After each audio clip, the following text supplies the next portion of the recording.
కోర్టులు ఎప్పుడు ఎందుకు ఎలా స్పందిస్తాయో చెప్పలేము. చెప్పాలనుకున్నా చెప్పలేని పరిస్థితి. దాదాపు 3 కోట్ల కేసులు దేశంలో ఉన్న కోర్టుల్లో పరిష్కారం కోసం ఎదురు చూస్తున్నాయి. వీటికి తోడు ఇప్పుడు కొత్తగా శరవేగంతో రాజకీయ నాయకులు, అధికారులు, బిజినెస్ టైకూన్ల మీద వచ్చి పడుతున్న కేసులు పని భారంతో సతమతమైపోతున్న కోర్టుల్ని ఊపిరి సలపకుండా చేసి పారేస్తున్నాయి.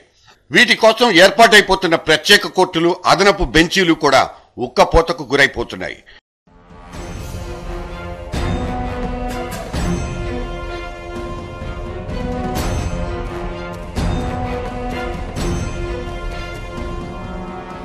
పెరిగిపోతున్న పాపాల చిట్టాల పేజీలు తిప్పుతున్న కొద్దీ కడుపులో దేవేసినట్టుంటుంది. ఇక పుండు మీద కారం చల్లినట్లు కొంతమంది కోర్టు న్యాయమూర్తులు సైతం బోన్లెక్కిన వైనాలు.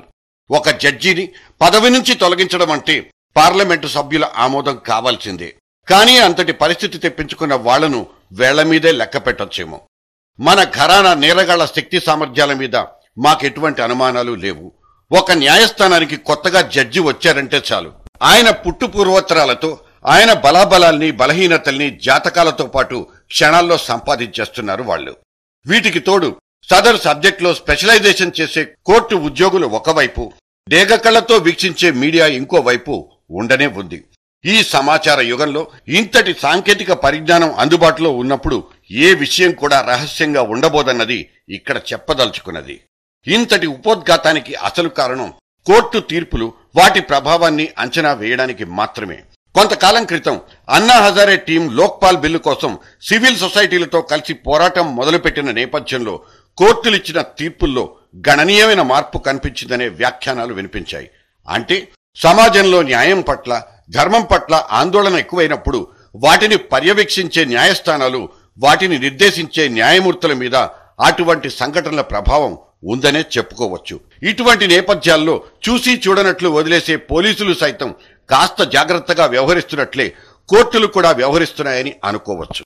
అత్యంత క్లిష్టమైన 2G స్పెక్ట్రమ్ వంటి కేసుల్లో కోర్టులు ఎంత కఠినమైన తీర్పులిచ్చినా, వాటిని దర్యాప్తు చేస్తున్న సిబిఐ వంటి సంస్థల్ని అవి మందలించినా అటువంటి పని చేయడానికి ప్రజల్లో కోర్టు తీరు పట్ల మెల్లిమెల్లిగా పెరుగుతున్న అసంతృప్తి కూడా కారణమని భావించవచ్చు. 2G స్పెక్ట్రమ్ లాంటి కేసుల్లో కాగ్ నివేదికిచ్చిన రాయ్ వంటి అద్భుతమైన అధికారులు, వాటిని విస్తృతంగా ప్రచారం చేసిన మీడియాల ప్రభావం కోర్టు తీర్పుల మీద ఉండదని ఎలా చెప్పగలం?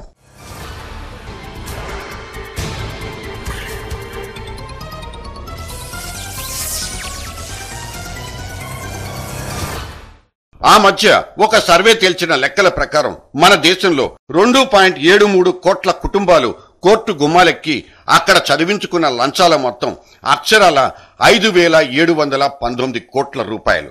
సగటున ఒక్కో కుటుంబం కోర్టుకు చెల్లించుకున్న మొత్తం 2,095 రూపాయలన్నది సదరు సర్వే సారాంశం.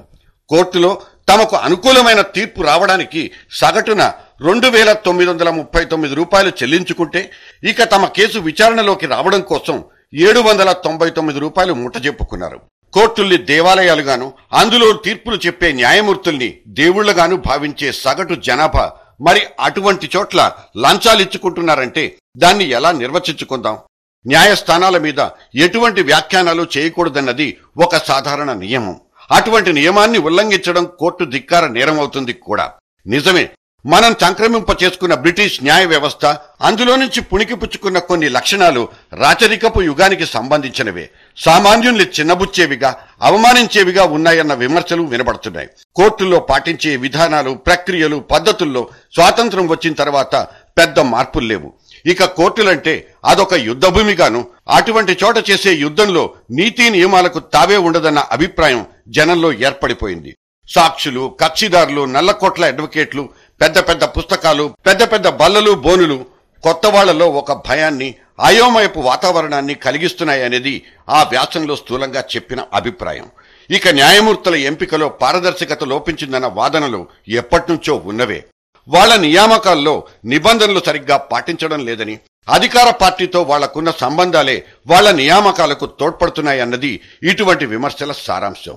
నిజానికి కోర్టుల పనితీరును లెక్కగట్టే యంత్రాంగం ఏదీ లేదని, అందుకు సంబంధించిన ఒక చర్చ కూడా జరగడం లేదన్నది అభిప్రాయం. ఇవన్నీ పసలేని విమర్శలని, వాటిని ఖాతరు చేయాల్సిన పని లేదని భావించడానికి వీల్లేదు.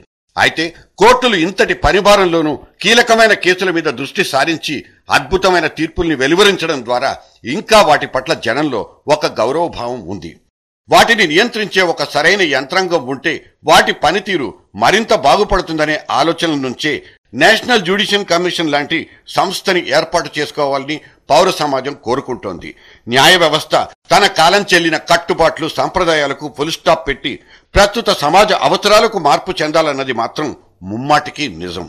ఇప్పుడున్న న్యాయస్థానాల్ని లోక్పాల్ పరిధిలోకి తెస్తారో లేక ప్రత్యేక కమిషన్ కిందకే తీసుకొస్తారో తెలియదు, కానీ వాటిని ఇప్పుడున్న స్థితి నుంచి కాపాడుకోలేకపోతే మాత్రం మనల్ని మనం వంచుకోవడమే అవుతుంది. Just hypocrisy.